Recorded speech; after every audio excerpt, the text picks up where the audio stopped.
How are you doing, everyone? And welcome back to the channel. Big weekend in pro wrestling. We had AEW All Out in Toronto, WWE's first WrestlePalooza, also on ESPN. There was lots of build-up, promise, hype, counter-programming. I'm just going to compare, I think, both events, what each delivered, what each failed to deliver, and how the promotion and the storytelling and surprises stacked up. Whether AEW is now in a position to genuinely challenge WWE again. So, like, All Out 2025, as we know, was in Toronto, the Scotiabank Arena. Huge card, multiple title matches, returns. We had Eddie Kingston, Pac, Jack Perry, debut for Beth Phoenix or Beth Copeland, surprise moments, stipulation matches, and so much more. WrestlePalooza, the new premium live event from WWE that got hyped up so much. It marked WWE's debut of this kind of PLE under the ESPN umbrella. The new streaming push, charging people even more. But matches included, of course, Brock Lesnar, John Cena. That opened the show. Shitfest. But Stephanie Vaquer versus Io Sky for the vacant women's title. Cody Rhodes defending against Drew McIntyre. And CM Punk and AJ Lee taking on Seth freaking Rollins and Becky Lynch. So the card looked okay on paper. But look,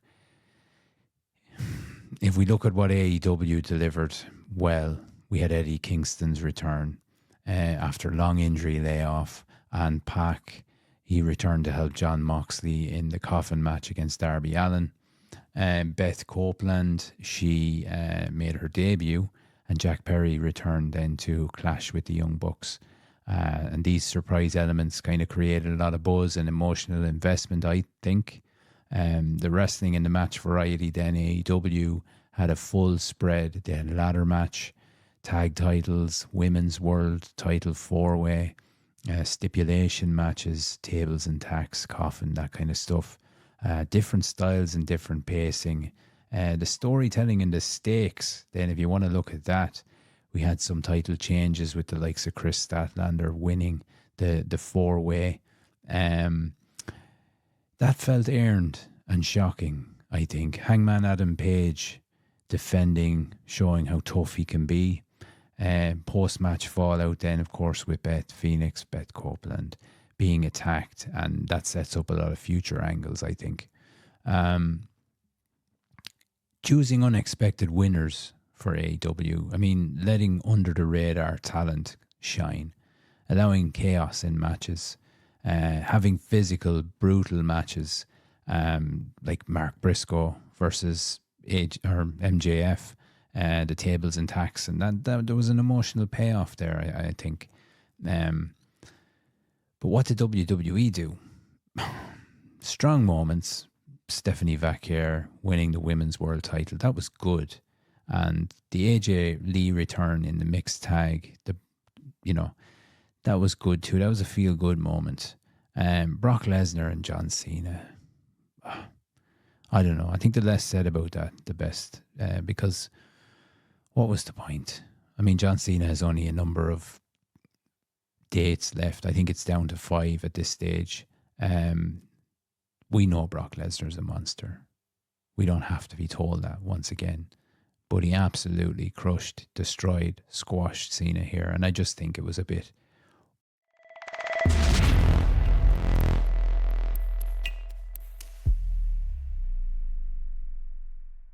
over the top, and it didn't really need to do that.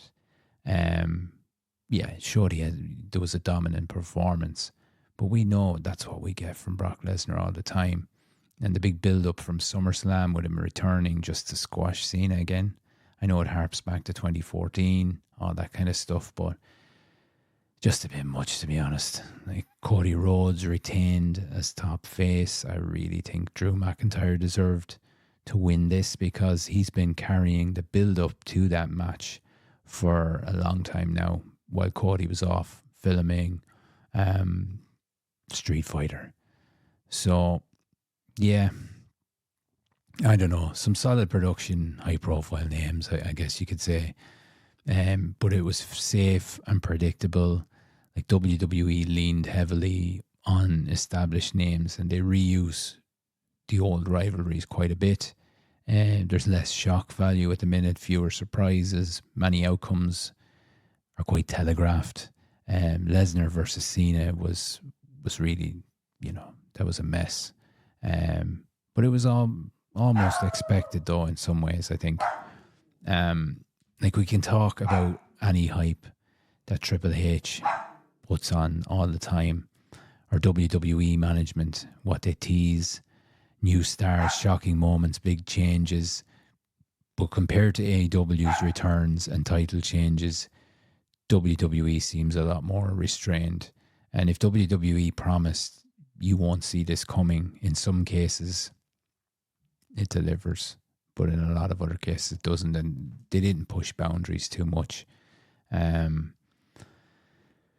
But WWE's shift to ESPN is a big deal. It's a massive deal and it carries expectations, bigger audience, more legitimacy, wider exposure. WWE management then, they've made statements about delivering these surprises, elevating talent, new energy, all that kind of stuff. But did the WrestlePalooza live up to this? No, it didn't.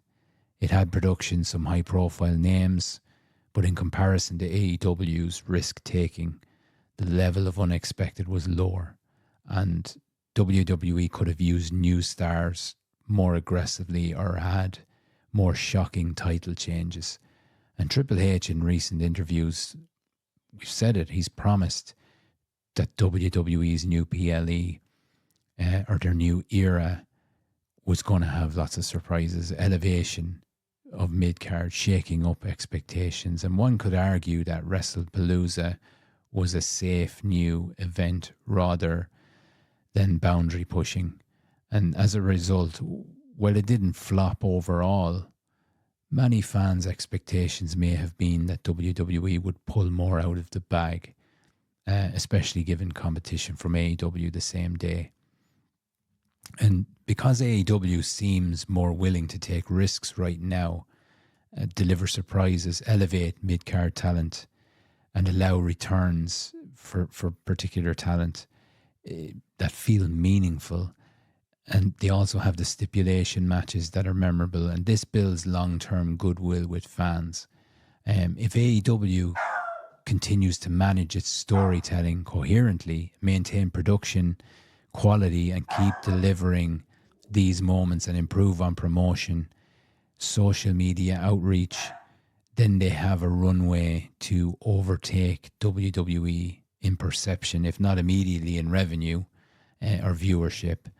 But fans care about feeling surprised, about emotional payoff, and about being talked about after the show. And AEW's All Out delivered in those respects more often than WWE did with WrestlePalooza, in my opinion anyway. WWE has the advantage of scale, history, reach. But when fans are polarized, excited, they're telling friends, they're posting clips and reacting, momentum shifts.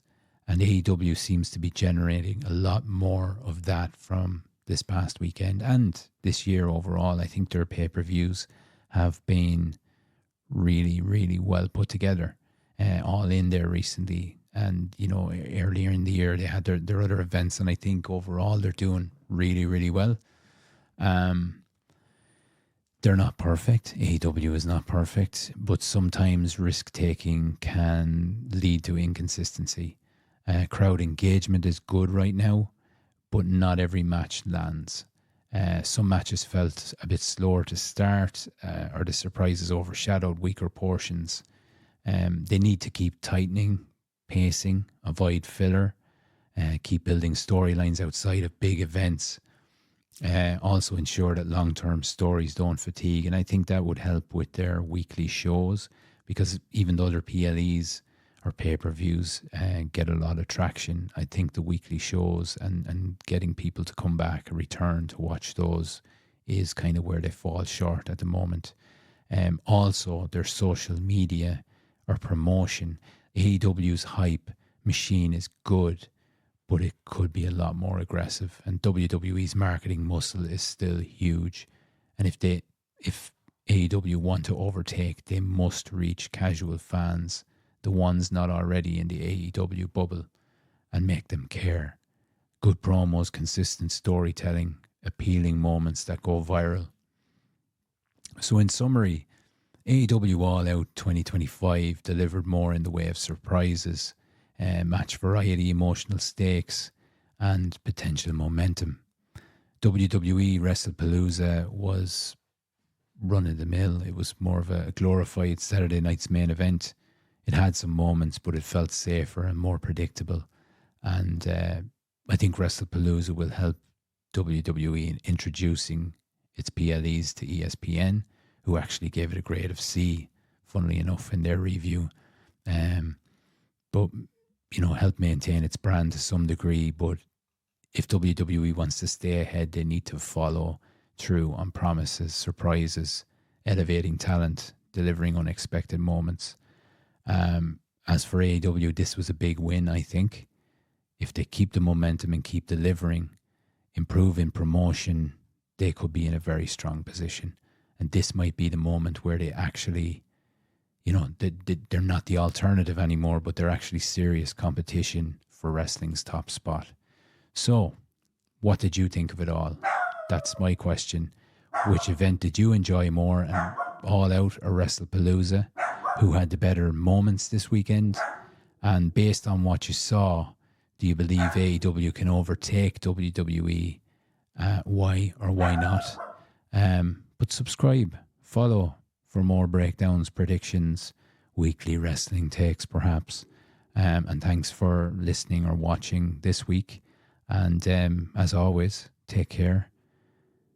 Keep grappling with greatness. And my dog, you might have heard in the background, unfortunately. That can't be helped sometimes when you're recording these things. But yeah, thanks for watching. Take care.